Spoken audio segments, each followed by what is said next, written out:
Okay, so today we're going to be discussing about Eliyahu Hanavi, the prophet Eliyahu, what his job is, and how he's going to prepare the world for the coming of Moshiach. Together with a discussion about Yuchasin, about lineage. So the whole chapter, this parak, is all about Yichus, discussing the lineage and different types of Yichus. And the question is, which place has better yichus? Oh, hi, David. Shalom, shalom. So which place has better yichus? There's Eretz Yisrael, there's Israel, and then there's Bavel, there's Babylonia. And there's a discussion which place has a better yichus, which one is more clean and clear to know which family they come from. So the Gemara discusses various locations and the relative purities of lineage. So Amar Rabbi Yehuda. Rabbi Yehuda said in the name of Shemuel, page 171 over here, all of the lands are like dough relative to Eretz Yisrael. We're comparing all the lands like dough, like Isa. Yep. That is, why are we comparing it to dough? That is, the other land's populations are indeterminate mixtures of genealogically pure and impure. In a dough, when you make dough, right, you mix in a lot of ingredients. Yeah, a lot of times you don't know exactly what's in there. So, also the other lands is a mixture of different types of yichus. Dough is a mixture of several ingredients: yeast, water, flour, salt, and bran.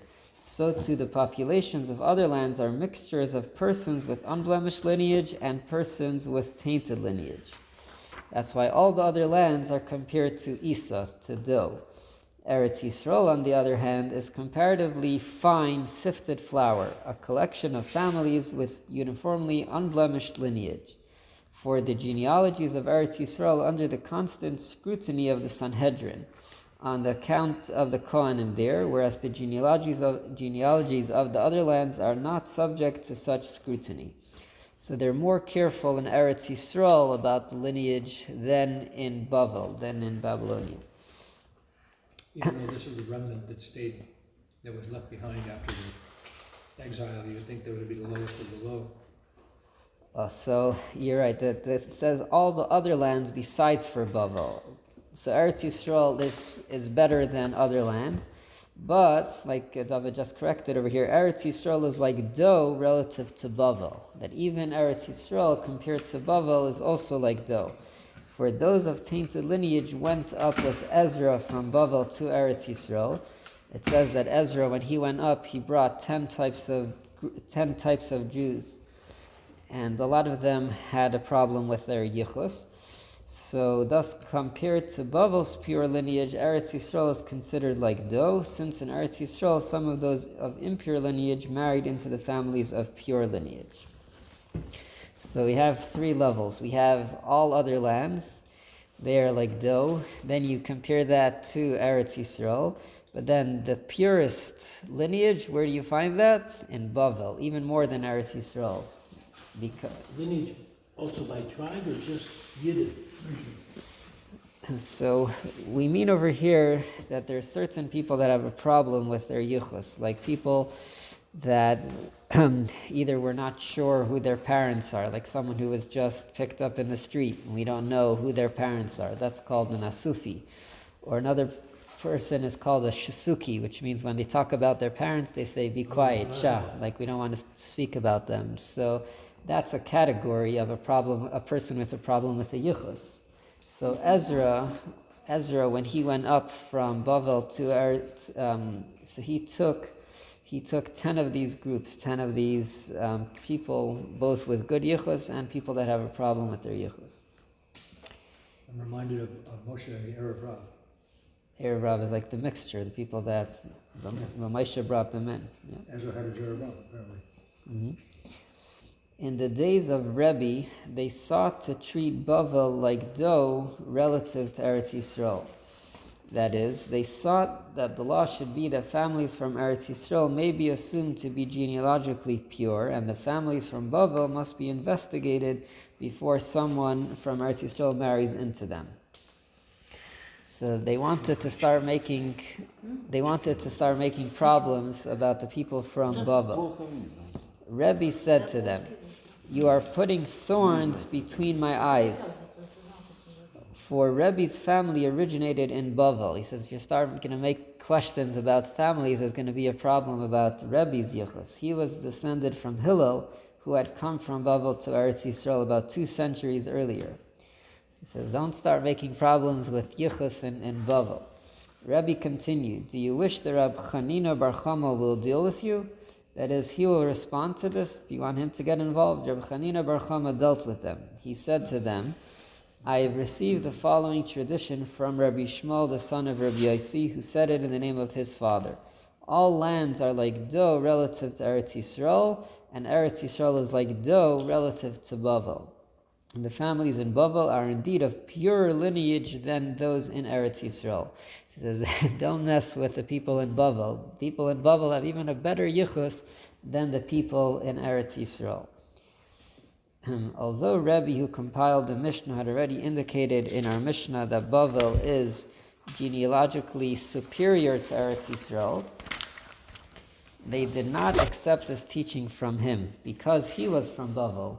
We mentioned this before, that if it's something that's affecting you, we can't really accept the halacha. But when they heard that this teaching originated with Rabbi Yossi, who was from Eretz Yisrael, they accepted it. So that's why he said, let me get Reb Chama Bar Chanina involved, and then he wasn't just defending or sticking up for himself, but there was someone else that said it also. The Gemara relates a similar proposal. In the days of Reb Pinchas, they sought to treat Bavel like dough relative to Eretz Yisrael. So we have always this back and forth. Who's better, Bavel or Eretz Yisrael? So in the days of Reb Pinchas, they also wanted to make Eretz Yisrael better, superior than Bavel. To counter this, Reb Pinchas said to his servants, as soon as I say 2 things in the study hall, put me on a cot and run. So he's going to do a hit and run over here. He's going to say 2 things, very important halachas, and then just take me out of there. I don't want to get in trouble after that. Reb Pinchas was going to announce that Eretz Yisrael's genealogical status was inferior to that of Bavel.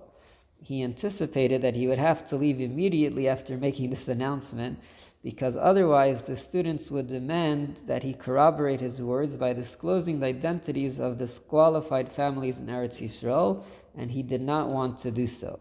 Since Reb Pinchas was elderly and unable to run, he asked his servants to prepare to carry him out quickly on a cot. So you imagine someone lying on a bed, an older person, he says 2 halachas, you have all the students ready to schlep him out. So a Beis Medrash study hall could get pretty heated. When Reb Pinchas entered the study hall, he said to the students, there is no requirement of ritual slaughter for a bird under biblical law. So you have to do shchita. Before you eat an animal, you have to kill it, with a knife, according to the Torah. But in the Torah, it doesn't say clearly that you have to do shchita for a bird. So there's different ways. There's malika, there's to do it with your nails, but it doesn't say that you have to slaughter it. So that was the first halacha that he said. We could be eating 59 cent a pound chicken? There's minhat Torah, and then it has to be kosher, but the shechita part of it, we'll see, it's controversial, it's not so simple. Its meat may be eaten even if it was not ritually slaughtered in the manner required for other animals. So it has to be slaughtered, but it doesn't have to be done the same way as other animals. So why was Reb Pinchas saying this? This is kind of random. Reb Pinchas taught this particular law because he knew that it would surprise the students. Like us over here, we're thinking about it. The birds don't need shchita. He did not disclose its reason so that they would be preoccupied in trying to understand it and would not examine his second statement until after he departed. So he says something, people they pay their attention to the first thing he said, and then he's going to drop the bomb. While the students were sitting and pondering this point, he said to them, all lands are like dough relative to Eretz Yisrael, and Eretz Yisrael is like dough relative to Bavel. This is the bomb that he dropped, that Bavel is even better than Eretz Yisrael when it comes to Yichus. Your Pinchat's servants immediately put him on a cot and ran with him out of the study hall. And here starts the chase. The students ran after him to get him to identify the disqualified families, but they could not catch him. So you have to imagine this old Rosh Yeshiva. You have these students running with the bed, running away, and then you have, they couldn't catch him. But this was the halacha. He said that Bavel has even better yichus than Eretz Yisrael. The students attempted to ascertain whether Pinchas' teaching was correct. They sat and investigated the lineage of the families of Eretz Yisrael until they came to danger. That is, their research led them to discover the disqualification of certain powerful families who would kill them if their impurities were revealed. So you don't want to dig too deep into yichus, you get into big trouble. Whereupon they refrained from investigating further. So they found that Eretz Yisrael is not so pure as Bavel. So this story itself has a lot of questions. Why did he pick this halacha about the bird? About the shechita on the bird? There's a lot of things you could choose. Like, is there any connection between the two halachas that he was talking about? So we'll try to get back to that later. A related statement. Amar Rabbi Yochanan. Rabbi Yochanan said, I swear by the sanctuary of the Beis HaMikdash. This is a very strong expression over here, that it is in our power to reveal which families in Eretz Yisrael are genealogically tainted. That is, we have the power to do so without being endangered.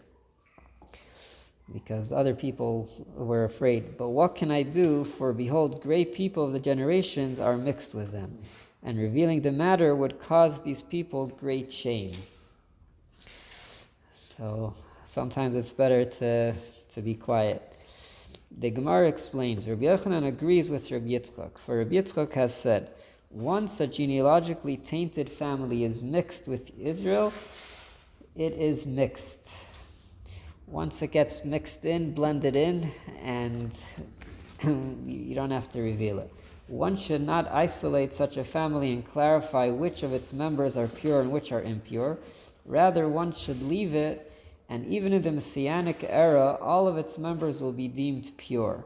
Therefore, even though Rabbi Yochanan knew which families were tainted, he was permitted to keep this information secret. So we're going to see that even Eliyahu Hanavi is not going to disclose or take someone out who has already been mixed into the fold.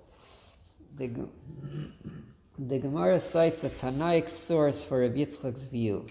Abaye said, we have also learned this in a Mishnah. There was a family by the name of Beis Hatzarifa on the east bank of the Yarden River, which is publicly known to be genealogically pure. And Ben Zion, a prominent and powerful person, pushed it away with force. That is, he would not let its members marry into the main community by publicly proclaiming that he was genealogically tainted. And this was wrong. This family did not have a problem, but this person, Ben Zion, he was very powerful, and he just told them, you can't mix in. There was another family that was publicly known to be tainted, and Ben Zion drew it near with force. So this was the opposite way, that there was a family that had a problem with the yichus, and this person, Ben Zion, brought them in. Families like these, which were treated by force in a manner inconsistent with their publicly known status, Eliyahu will come to declare impure or pure, to push away or draw near. He will rectify the situation into which they have been put by force. That is the job of Eliyahu Hanavi, or part of what he's going to do, that Eliyahu will clarify those families that were unjustly placed or pushed away or brought in when they were not supposed to. Abaye now draws the inference from this Mishnah that supports Rabbi Yitzchak's ruling. Specifically, families like these, whose impurities are publicly known and became mixed with Israel only through force, will be dealt with by Eliyahu. But a tainted family that became mixed with Israel because people were unaware of its status, Eliyahu will allow it to remain mixed. This is the very lesson taught by Rabbi Yitzchak. We're talking about intermarriage or Slavery, It's like the people that we mentioned before, like a Suki or a Sufi, people that we don't know their yichus clearly, or like a chalal, someone. There's 10 different types of yichus, and like a kohen, a Levi, or a Yisrael, that's a clear yichus. we talked about the one where the Hashmoni were all wiped out, and so anyone claiming to be a Hashmoni Was really an Eved. We learned about that was a slave. So we're saying over here that there's a difference between a family that we knew for sure that they were, and that there was no problem with their yichus, or that there is a problem, but then because of force they were brought in or pushed away, that Eliyahu will deal with. But someone who we don't know, someone that just got mixed in, and so that Eliyahu is going to keep it the way it is. The Gemara cites a related brisa. A Tana taught, there was yet another tainted family aside from the one that Ben Zion drew near with force, and the sages did not want to reveal its identity to the public, since the family had become mixed with families of pure lineage. So the Chachamim knew about a certain family that got mixed in, but they did not reveal it. But the sages do transmit the family's identity to their children and students once every 7 years. So they keep the information, but they don't share it. The Chachamim tell it to their children in order that they should not mix in, but in general they'll keep it quiet. And some say twice every 7 years. For as explained above, one should not reveal the identity of a tainted family that has become mixed with Israel. Nevertheless, it is proper to reveal its identity to discreet people so they will not marry into that family, because Hashem's presence does not rest on families that are genealogically impure. So we have a machlekes if they revealed it once in 7 years or twice in 7 years. Is a ger virtually pure? A ger it's a different. It's one of the 10 categories of yichus. Yeah. And there's different halachas. Each one of these 10 has different rules about who they can marry. So you're not supposed to discriminate against a ger. Right. Yeah, that's true. Why are different rules? Why is different rules? Mm-hmm. Because there's different people that are supposed to marry certain people according to the Torah. In order to keep them, a certain line, so to know where you come from. So Torah says certain groups are supposed to get married with certain groups.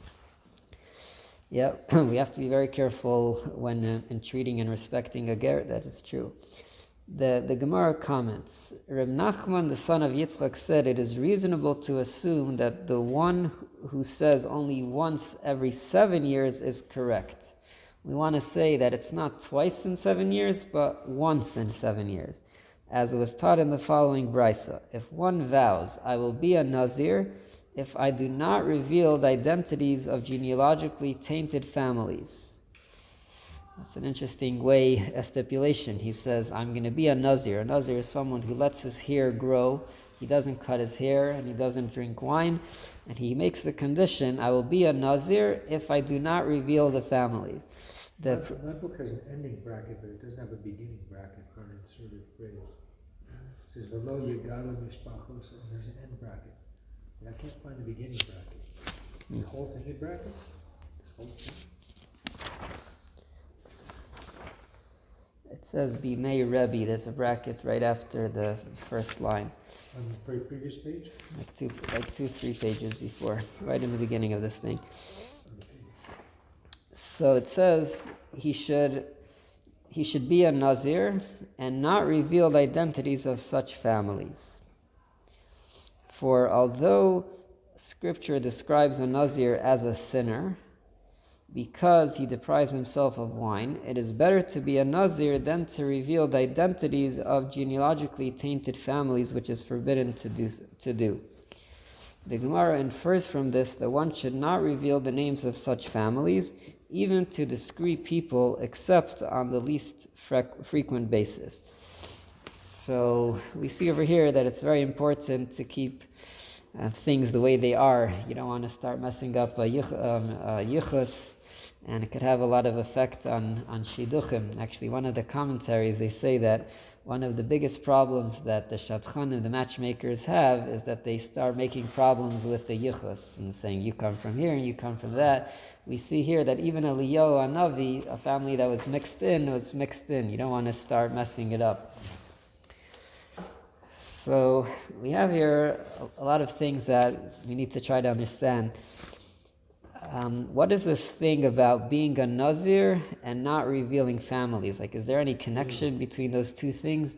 Why would someone say, I would be a Nazir if I do not reveal the identity of certain families regarding their yichus? What is the connection between those two things?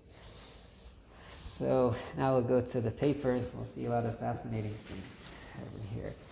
So there's Hebrew and English. I'll be reading in the Hebrew. You could check the English.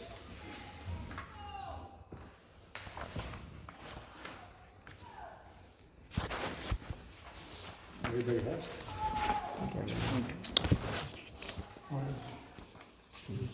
Hebrew and English. So where it says Chidushe Agodes Marsha on the top. He's going to explain now the connection between being a Nazir and keeping a secret about the families. Mevur, it's explained, K'meshakasav b'sefer Yosifun. I think this is pretty rare. We're quoting a book not of Mishnah or Halacha or Gemara. Yosifun, the book of Yosifun, is a history book of the time of the first and second Beis HaMikdash. I think it's known as Josephus.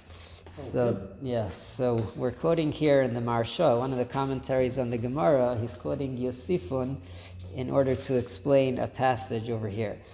So it says in the book of Yosifun, Shahaya Bizman Habayis, that in the time of the Beis HaMikdash there was Kas Echad Nikru Nazirim, that there was a certain group, a certain sect that were called Nazirim. Shahayu Misbaidid in Atzman, that they were separate, they removed themselves from the rest of society. Gam Bamidbaris, they would go into the desert. Kedei Shelo Yavayu Ledaber Bekoloin B'nei Adam, so in order that they should not speak negatively about people. Ulehisrachik midibasam ra. It's very hard when people talk, they schmooze, they end up talking about other people, so they wanted to be away from society in order that they should not speak bad about other people. In this group, they practiced asceticism, and this is what we mean a group of Nazirim. It wasn't just about keeping their hair long and not drinking wine, but in general, they were very removed, very separate and holy. Ulazeh Amar, Im loy agala kloin upasol mishpachos. That is the connection here between a Nazir and not revealing the identity of the families. Ki zoi midas Nazirim, because this is a trait and a conduct of this group. I think they call this group the Essenes, and this is related to the whole story of the Dead Sea Scrolls. They attribute those scrolls to this, to this group, and it could be this is what the Marsha is talking about. So now we understand the connection between being a Nazir and not disclosing information about other families. Now, what is the Chiddush? Why is the Gemara telling us you should be a Nazir and not reveal the identity? Why would you think not so? V'amar hagam k'shiyeh Nazir hutzarach letzayir atzmai. It says that a Nazir causes pain to himself. He's not drinking wine. V'nikra chayte. It says he's called a sinner because he is inflicting himself. Kedamrina. It says that even someone who is only causing himself pain by not drinking wine, the Torah calls him a sinner.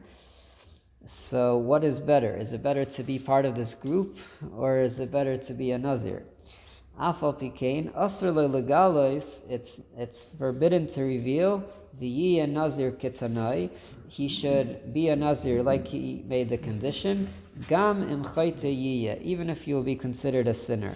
And this is a very important lesson, that it's better not to cause trouble to other people, even if you're doing something that might not be 100%. Like over here, this person is going to be called a chayte, but it's better to do that than to speak bad about other people, which is a very important lesson. But it's just such a fascinating marsha that he's bringing here a piece of history that's explaining our Gemara in order to understand the connection between a Nazir and not speaking bad about other people. He brings in this group of Nazirim. They were called Nazirim. They were very careful about not speaking bad about others. Okay, now what does it have to do with the bird? We said there's a halacha about a bird doesn't eat shchita min haTorah. That was the first thing Reb Pinchas said, and then everybody was thinking about that, and then he dropped the bomb. What is the connection between the two halachas? So to understand this, we'll bring in a Gemara in Nazir. And it says like this: Ha'ish madir as benai benazir. The halacha is that a person is able to dedicate his son to be a Nazir. I think we're talking about before Bar Mitzvah, when the father still has some say about his son. So he could decide about his son that he should be a Nazir. You know that from Shimshon. You know that from Shimshon, yeah? He was declared by his mother, not even his father. Oh, see, here's going to be a question. The Gemara says, Ish in aval isha loy. He says, a man yes, but a woman not. The halacha, why? My time, what is the reason? Rabbi Yochanan Amar. So Rabbi Yochanan says, halacha hi ben Nazir. Rabbi Yochanan says, this is the law. We cannot ask questions. This is the way it was received all the way going back to Moshe Rabbeinu, that it is only the man, the father, that could make his son be a Nazir, not the mother. That's one. Rabbi Yosef, Reb Chanina, Amar Reish Lakish, Kedei Lechanchai b'mitzvahs. He says, who is obligated to educate their son or their child in the mitzvahs? This is the father. We know the father is obligated to educate their child, their son. So ihachi afilo ishanami. What about the mother? Kasavar ish chayav lechanich b'nai b'mitzvahs ve'ein ha'isha chayaves lechanich es b'na. That the obligation of education lies on the father and not on the mother. So we have here two things. Either it's a halacha without explanation, or it's because the education belongs to the father. The father has to take more of the chinuch. So now the Gemara is going to ask a big question. Bishlama the Rabbi Yochanan de Amar halacha hi ben Nazir ahachi ki mitame maisi karban siparin. Now what happens if the son becomes tamei and he has to bring a carbon? He has to bring a carbon of birds.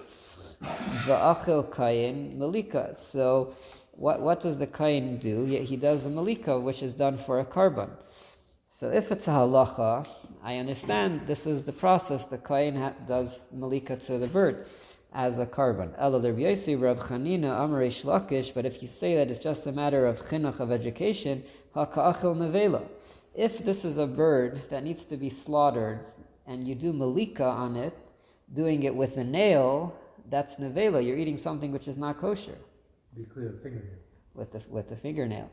So if there's no halacha that a son under bar mitzvah could be a nazir, how is he able to bring a carbon?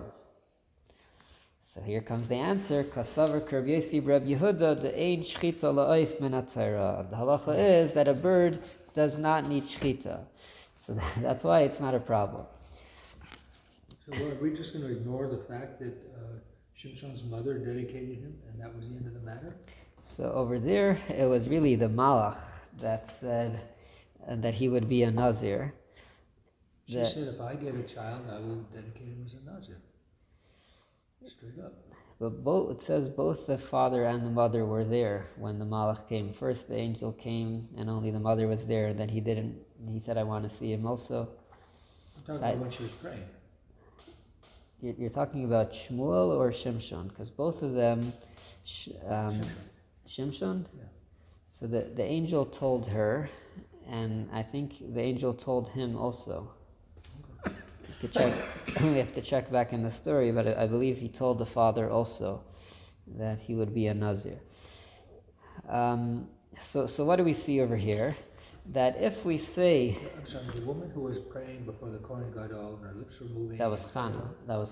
Her child was Shmuel. Shmuel. He was also a Nazir. There's Shmuel and... Okay, so let's talk about Shmuel. When did the father enter into that decision? She made that vow in Shul. Yeah. She made that vow in front of the Kohen Gadol. So that's a good question. Does it mean that he became a Nazir then, or that he himself accepted upon him? Maybe Shmuel, because he heard it, he decided on his own to be a Nazir. It doesn't mean... In the story, he's not even born yet. Right, so she's saying that I will treat him like a Nazir, but did he actually have the halachic status of a Nazir? Like when does that happen?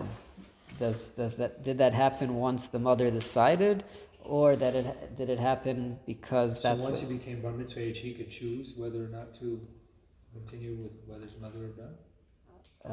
Maybe even before, when he reaches the age of chinuch, because we see here that there's a concept of educating your son, but that's a very good question. There is a whole discussion about their status of Nazir because it was the mother that was involved. Yeah.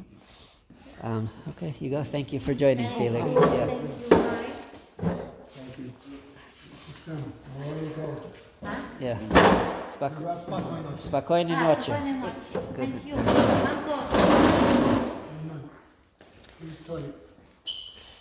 So why are we bringing this part over here about the father and the mother and the chinuch? Because the question is it a good chinuch, is it a good education to educate your son to be a Nazir? Because a Nazir, we said, is considered a choite, is considered a sinner because he is depriving himself of pleasure of wine. So is it a good conduct to educate your son to be a Nazir? So if you're in the group of Nazirim, if you hold that it's better to be separate and to have this ascetic practice, then you would say that it is a good chinuch, it is a good education. And how would you bring a karban in that case if it's only because of chinuch? This is because there is no shchita necessary for birds.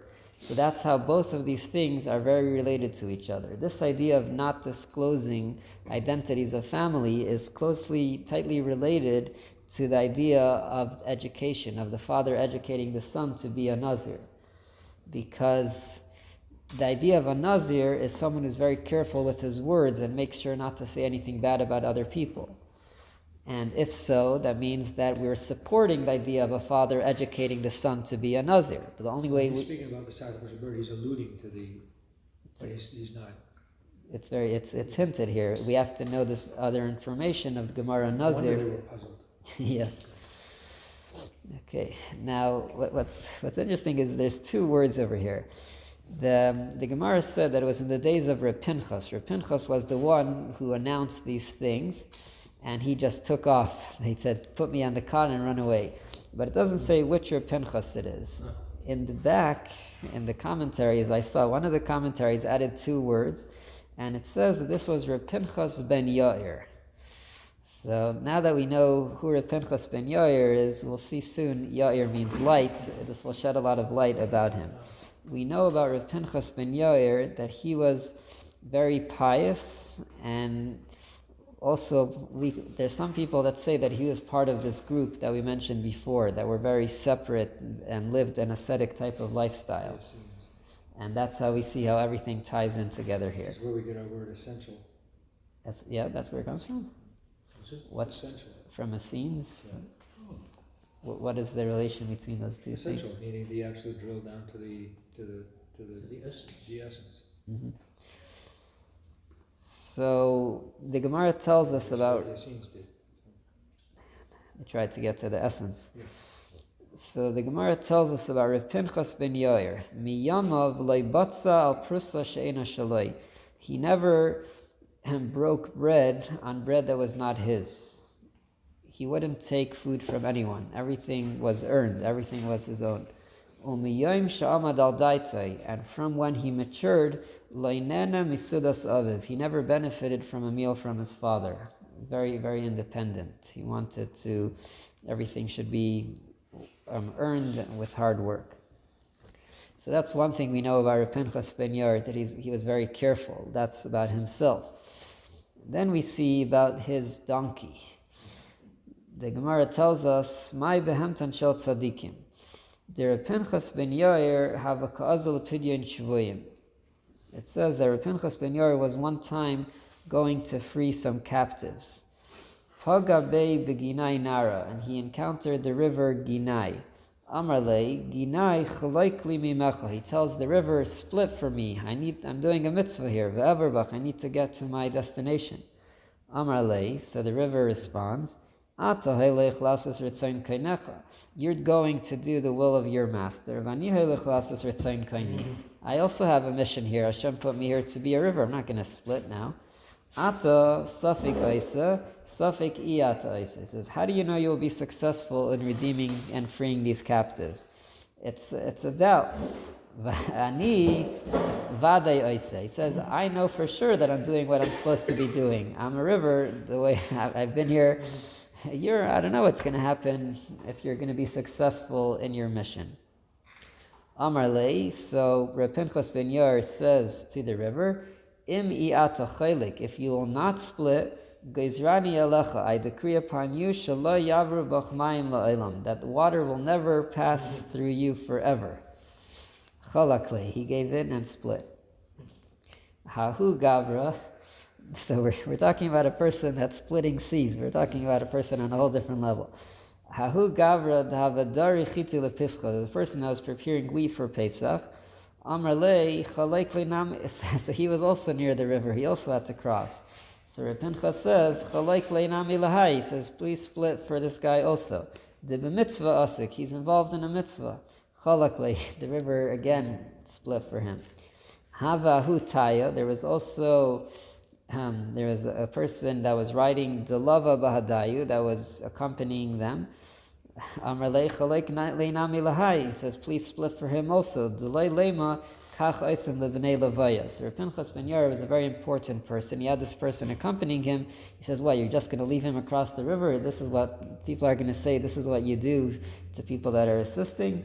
So it split for him as well. It says that person was not Jewish. It says that this person was not Jewish? Okay. Over here it doesn't say clearly if he was or wasn't. Amar Reb Yosef, Kama nafish gavra mimayshe v'shitin rabban. And a non-Jewish traveler accompanying. It says a non-Jewish traveler, okay. So Reb Yosef says, look how great Reb Pinchas ben Yair is. He's even greater than Moshe Rabbeinu and all 600,000 Jews. The ilu hasam by the Kriyas Yamsuf Chad Zimna. The Red Sea split for the Jewish people and Moshe Rabbeinu only once. V'hacha Talasa Zimnin. Over here, he split the sea 3 times. So Reb Pinchas ben Yair must be greater than Moshe Rabbeinu.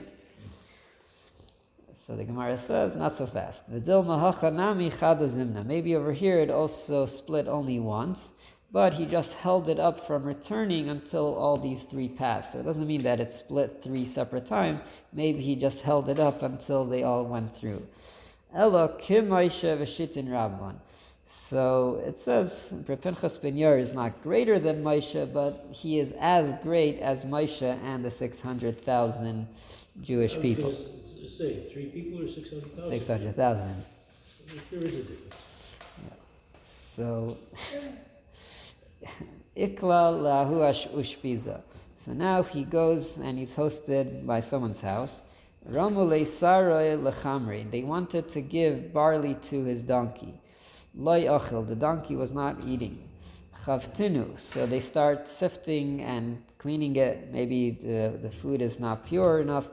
Loi achal, it's not good. Nakrinu, they started removing the rocks from it. Loi achal, it still is not eating. So they're saying, what's this going on? A donkey not eating? Where does this happen? Amar Lahu, Reb Pinchas said, Dilma loy ma'asrin isrinu. He says, maybe they were not tithed. Maybe they did not take off meiser. Va'achal, then, asrinu, they took off meiser, and then he ate. Amar, Aniya zo hilachas lasus ritzayin kaina. He says, this poor thing, this poor donkey, it's trying to do the will of Hashem. Va'atam achilim aisa tevalim, and you are giving to it untithed food. What are you doing? So here we see again how holy Reb Pinchas ben Yair was. He was on the level of Moshe Rabbeinu and all 600,000 Jews, and even his donkey wouldn't eat food that was not tithed. So that's an incredible thing. Now this story, it's more well known, what we just said, the story of Reb Pinchas ben Yair's donkey. But now we're going to go into another story of his donkey that comes from the Zohar. A fascinating story. Ready for some Kabbalah? Now, the author of the Zohar is Reb Shimon Bar Yochai. Who was the father-in-law of Reb Shimon ben Yochai? Reb Pinchas ben Yair. This is the father-in-law of Rabbi Shimon. That means that his daughter was married to Reb Shimon Bar Yochai. Now, the Zohar says that one time his daughter, the wife of Reb Shimon Bar Yochai, was sick, and Reb Pinchas ben Yair went to visit his daughter. But he couldn't find where Rabbi Shimon was. So the next, on the bottom of the page, where it says, Reb Pinchas ben Yair hailech ba'midbar lechapes uladas makom shahaya rashbi yeshiv ba'isei midbar. He was looking, where is Rabbi Shimon in a certain desert or field. Va'amr lo yachaverim hahu asard Rabbi Shimon shari behechanan yadins. They said, how are we going to find Rabbi Shimon? It's interesting that he wasn't, I guess, in a regular home. He was somewhere out in the field. So Reb Pinchas says, "V'amar lahem shavoiku lemari pesion." He says, "Let the master of the footsteps, the beiri of my donkey, duhu yadrich pesuyu ilatamon. He will direct us there." He said, "Leave it up to the donkey. You need some GPS. Leave it up to the donkey. He'll find where Rabbi Shimon is." Pirush, hachamar sheli, my donkey, shehu amaylich aisi, which takes me places, hu yedea le'eze makim tzarach l'haylach aisi. He knows where I need to go. So what happened? V'hinei ra'u da'chamayr she'Reb Pinchas ben Yair nata me'aisi aderech. They saw that Reb Pinchas ben Yair's donkey veered off the road shayu holchen bay that they were on, letzad acher. It started going off the regular path. V'holach l'shir shnei mil, and it went for the amount of 2 mil. It started braying 3 times. He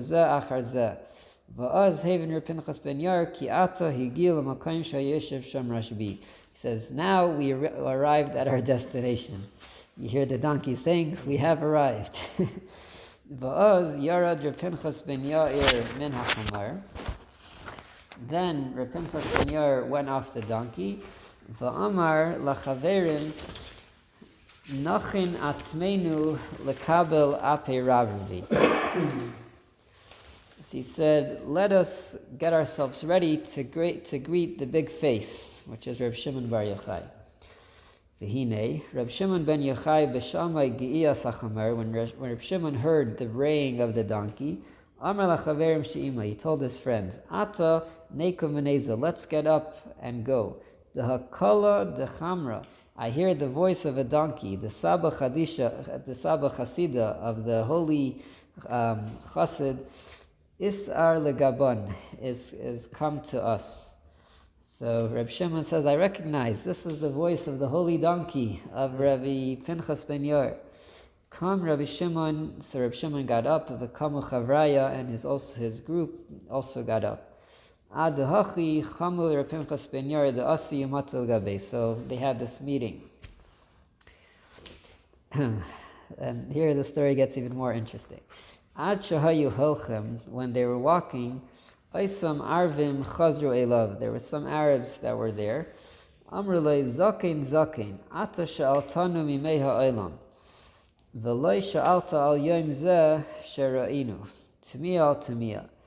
He says, we saw something very puzzling. We see 5 people sitting, and there's one elder person there.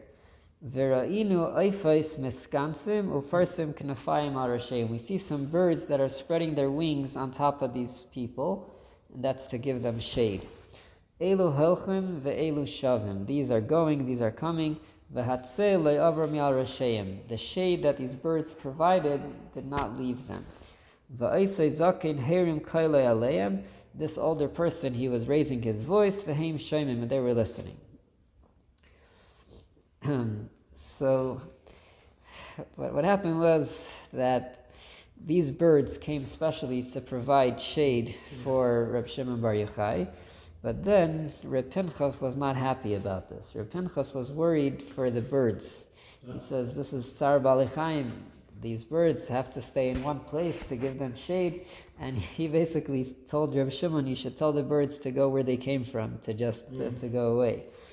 But then Hashem made another miracle, and there were 3 trees that spread out their branches right on top of them, and then a river came out over there. Incredible story.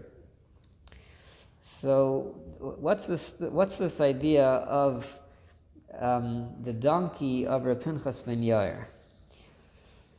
So it says that a tzaddik, when he has objects or items, he spreads part of his kedusha, his holiness, on the things that he interacts with.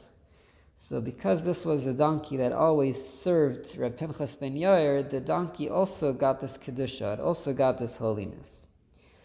Now, in the words of the Mekubalim, of the Kabbalists, it says that this donkey was a Gilgul, a reincarnation of Yishmael that did Teshuvah. This was, this donkey, Reb Pinchas ben Yair, was a Gilgul of Rabbi Yishmael, where it says, V'hinei, Reb Pinchas ben Yair kara l'chameirei marei Pesian. The words are in bold. Reb Pinchas called his donkey the master of the steps. Ki zehu shimushai u'malachtai, because that was his purpose. V'lachein oisei ruach kedusha sheshara alav, the spirit of kedusha that rested upon this donkey, noisin la yediya v'havana lasas es malachtai haguna, which means the holiness of Reb Pinchas ben Yair spread onto this donkey, and the donkey had the right direction to navigate. It was the GPS for Reb Pinchas ben Yair. To guide him to the right place. It's as if it was a person. We could relate to this more now with robots and everything, but this was Reb Pinchas ben Yair's GPS. He said, leave it up to the donkey, he'll get us there. When they said, how do we know this? Asar Reb Shimon Sharibe, the place where Reb Shimon rests in it. Amr Lahem, he says, Shivuku Lamari Psion, he says, leave it up to the master of steps, the Be'iri of my donkey, to Hu Yadrich Psios of Lataman. He will guide us. This is a miracle, any horse will walk home. But this wasn't home. This was Reb Pinchas ben Yair's donkey is taking them to where Reb Shimon is located somewhere in the forest. And so Reb Pinchas ben Yair himself, he says, I don't know where to find Reb Shimon. And his donkey is guiding them there. So here we see how holy Reb Pinchas ben Yair was, that not only he himself was holy, his donkey was on his level. He was so holy that he was able to guide Reb Pinchas ben Yair to Reb Shimon Bar Yochai. And Reb Shimon Bar Yochai recognized the voice. He said, this is the sound of the donkey of Reb Pinchas. Now, when we think about donkey, we know that there is the famous donkey. It says that Moshiach will come riding on a donkey. Ani v'reichiv al chamer, he'll be a poor man riding on a donkey. And it says in the Medrash that this donkey is the same one that Moshe Rabbeinu used, and the same one that Avraham used. It says Vayachav Eshes Chamer when he was going to the Akedah. So we see here a lot of holy donkeys. We see here Pinchas ben Yair had a holy donkey, and Mashiach will also become riding on a donkey. Now there's a famous saying from Pinchas ben Yair at the end of Masechta Saita, where it says, Pinchas ben Yair Omer, Zerizus mevia l'dei nekios. He says, Zerizus, a person having zeal, alacrity, that brings to cleanliness. Unekios mevia l'dei tara. Cleanliness brings to purity. Tara mevia l'dei prishus. Purity brings you to be separate. Prishus mevia l'dei kedusha. Being separate brings you to holiness. Kedusha mevia l'dei anava. Holiness brings us to humility. V'anava mevia l'dei yiras chet. Humility brings us to fear of sin. V'yiras chet mevia l'dei chasidus. Fear of sin brings us to chasidus. V'chasidus mevia l'dei ruach hakodesh. Piety brings us to ruach hakodesh. V'ruach hakodesh mevia l'dei tchias hamesim. Ruach hakodesh brings us to tchias hamesim. Tchias hamesim ba'a al yedei Eliyahu zachar latayv. Amen. Tchias hamesim will come about through Eliyahu, which is remembered for good. Amen. So in this teaching of Reb Pinchas ben Yair, we see here again about his being very pure and clean and separate. It mentions here a lot of times Perishus, Kedusha. We see here again Reb Pinchas ben Yair's lifestyle, how holy he was and living a very ascetic type of lifestyle.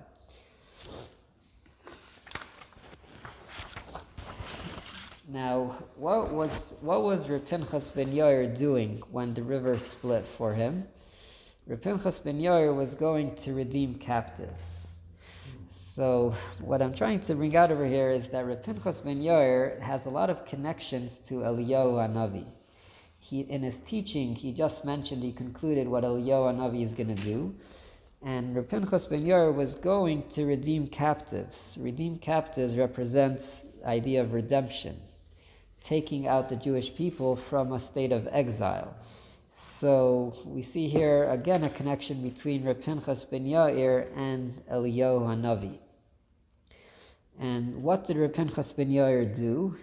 He said the statement that similar to what Eliyahu is going to do, that he from one hand speaks about the yichus, but from the other hand he doesn't disclose exactly who. That's why he runs away, that people shouldn't follow him afterwards, and then he would have to disclose their information. So we'll get here Kabbalistic for a moment. It says that the level of Reb Pinchas ben Yair is the level of Keser, is level of crown. And his name Reb Pinchas ben Yair comes from the word or, light. And it's to illuminate. And there's another comparison between Reb Pinchas ben Yair to Avram Avinu. It says that Avram was very kind and merciful. He invited a lot of guests, and in the story we brought from the Zohar, he was worried about those birds, that they had to stay in one place. And his donkey, we said that Avram Avinu also had a donkey. And Reb Pinchas ben Yair, his donkey was a Gilgal of the son of Avram Avinu, which was Yishmael. So here is another connection between Reb Pinchas ben Yair and Avram Avinu. Reb Shimon ben Yochai, on the other hand, he was a son-in-law, which is a level lower than Reb Pinchas ben Yair. And the word Yochai comes from the word Chayus, like life. So you have Or and Chayus, light, and you have life, energy. So it says Reb Shimon bar Yochai was more like Moshe Rabbeinu. He was the teacher of the hidden part of the Torah. So, and he was also not so worried about the birds. He was more like Yitzchak, more Gevura. So what exactly is the mission of Eliyahu Hanavi? What is the job? What is Eliyahu Hanavi coming to do? So the pasuk that speaks about Eliyahu Hanavi, it says in Malachi, Hine anochi shaleach lachem es Eliyahu Hanavi. Behold, I will send for you Eliyahu Hanavi. Lefnei bo yom Hashem hagadol v'hanera, before the great and awesome day, which is the day of the coming of Moshiach. V'heshiv leiv avos al banim. He will return the heart of the fathers to the banim, to the sons. V'leiv banim al avosam, and the heart of the sons to their fathers, of the children. So it sounds like Eliyahu is coming to bring people together. V'heshiv leiv avos al banim, bringing back the parents with the children. And in our Gemara, we mentioned this idea that Eliyahu is also separating some people. The people that had a problem with their yichus, he's going to separate them. But that is really only one opinion.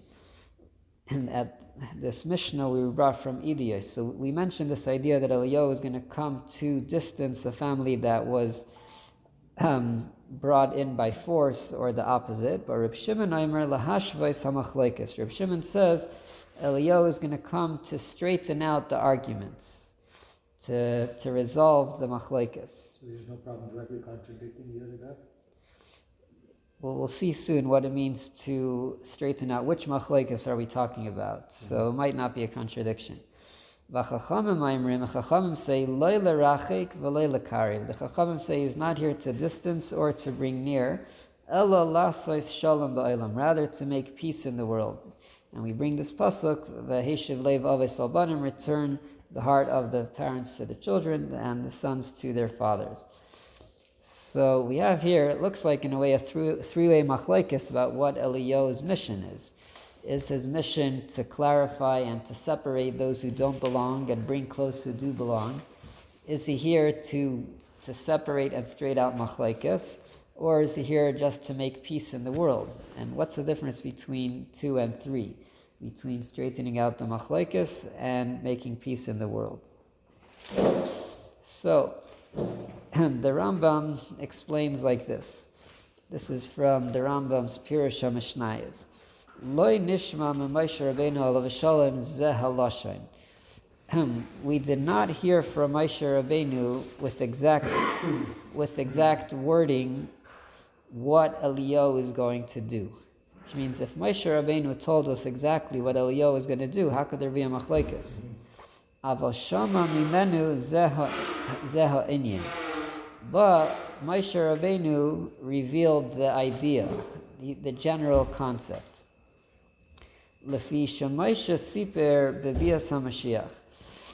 So Moshe spoke about the coming of Mashiach. V'lashon HaTorah, im yiyah nidachacha l'ktzei hashamayim. In the Torah, it says that if you're dispersed, will be at the end of the heaven. V'shav Hashem aleikecha shvuscha umol Hashem aleikecha. We're discussing now the Rambam. V'zula zeh v'higid lehem gamkin mipi hagvura b'hakdam ma'asav. It was told to Moshe Rabbeinu from Hashem the way Mashiach will come about. V'sheyaktim oisei ha'ish liyasher ha'aretz. That there will be a person that will prepare the world for the coming of Mashiach. V'hu Eliyahu. This is Eliyahu. V'hoida lahem sha'ishahu lo yosef lo yigra b'Torah. This man will not add and will not subtract from the Torah. Avol yisalek v'yosir hachamasim bilvad. He will remove things that are unjust.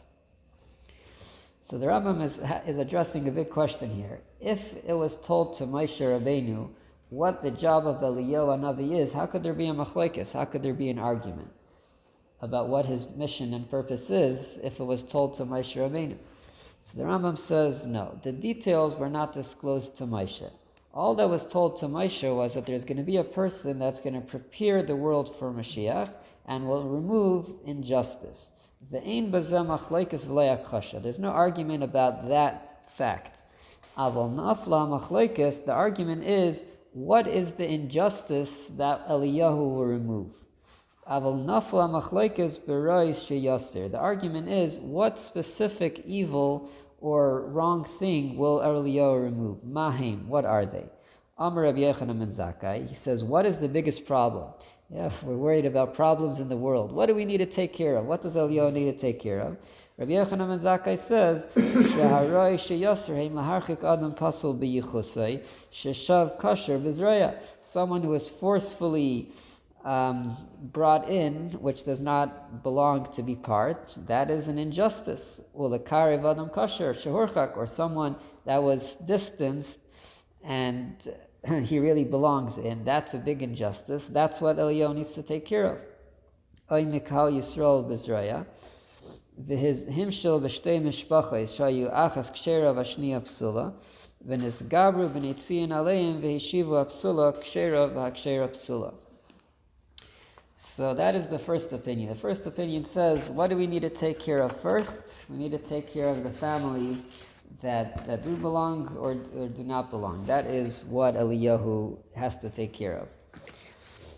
Let's skip the next paragraph for a second. On the last page. Rabbi Yehuda Omer, Rabbi Yehuda says, Ein ha'oshek ela lerachek hakasher bilvad. V'chachamim oimrim, chachamim say, Ein oshek biyuchsin.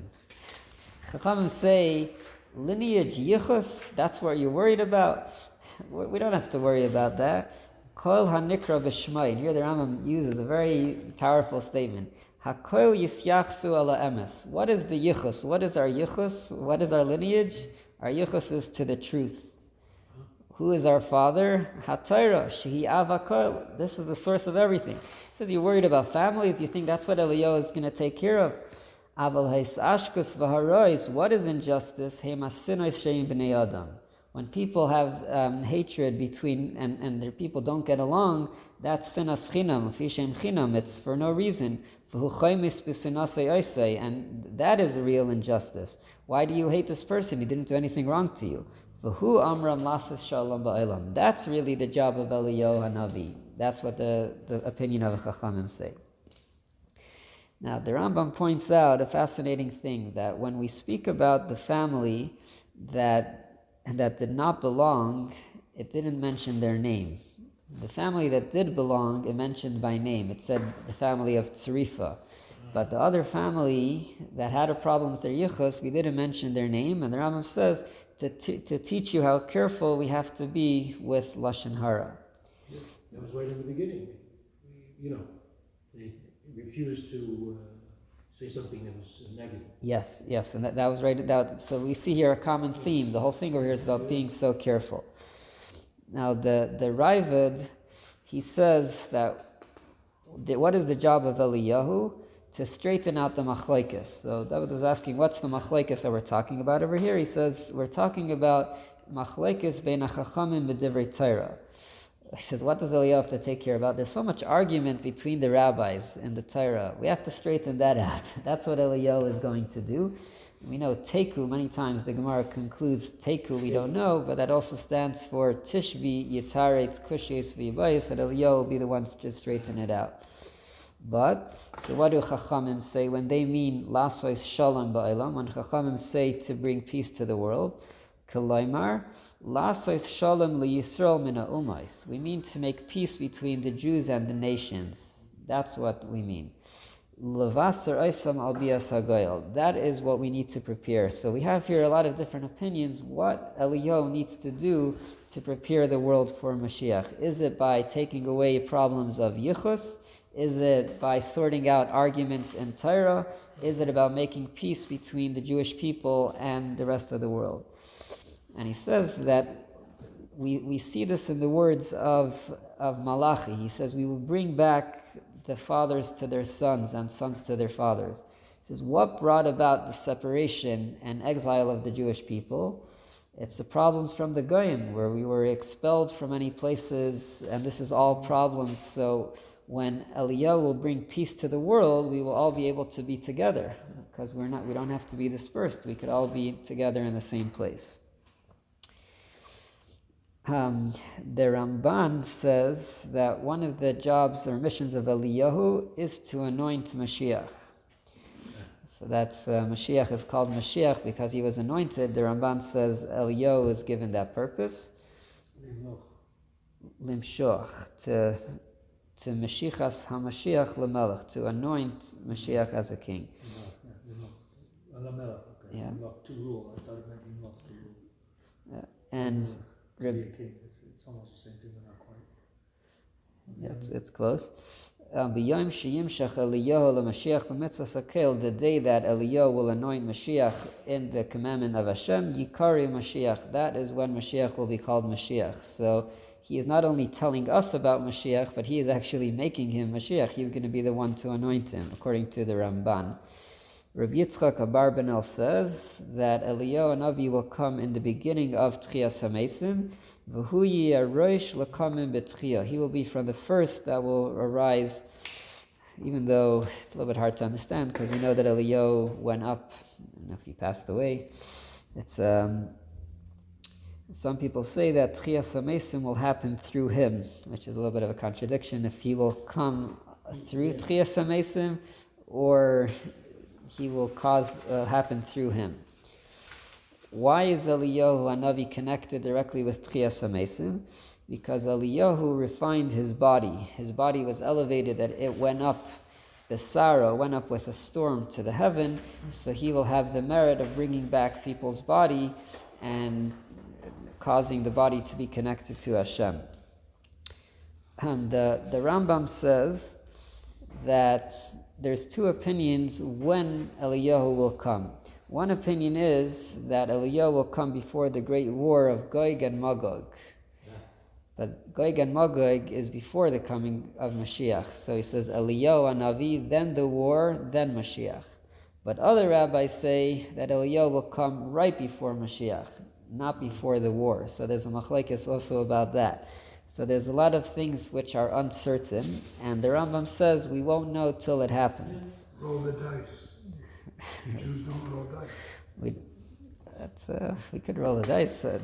We'll have to see what happens when it happens. But he says there's no absolute understanding from the psukim. So if we roll My the Spiro dice, told me never to roll the dice. He said not to roll the dice? At the casino. Oh, at the casino, that's a different story. That's a different story. as long as we respect, as long as we recognize that God is responsible for what comes up on the dice. So, Not like believes in random chance, we believe that God controls the dice. so what do we do with all this uncertainty? Because we have, is Eliyahu coming to do this, to do that? When is he coming? So the Rebbe gives us a certain way to understand this, is that Eliyahu is going to do many things. The question is, which things is he going to do as a direct preparation for Mashiach? So they're not really arguing, which means he could be doing all of these things, but what is his main job in preparation for Mashiach? That is the question. So, which means it doesn't mean that this rabbi says he's going to do this or not that. He's going to do all of these things. He's going to straighten out the machlokes between the rabbis, and he's going to bring peace to the world, and he's going to take care of the yichus and all of these things. The question is, which one of these things is the most important for him to prepare the world for Moshiach? So that's a way to explain this thing. And we'll finish off with a halacha from the Rambam related to a nazir. The Rambam says, Ha'omer hareini nazir b'yom shemen David babai. Someone says, I will be a nazir on the day that Moshiach will come. So, im b'chol nadar, if it was during the weekday, hareza asr la'olam. So then any day, Mashiach could come on this very day. So therefore, if he says, I will be a nazir on the day that Mashiach will come, maybe today is the day. But if he did it on Shabbos and Yom Tov, so then there's a question if Mashiach could come on Shabbos and Yom Tov. Because if Mashiach or Eliyahu will be coming from the heaven, might be a problem of tchum, might be a problem of going outside of the tchum. But that's another thing that we could leave it up to Eliyahu to resolve, if it could happen. Like we say, let him come and take care of all the questions. All right, Yashikayach. We should merit to see Eliyahu Hanavi.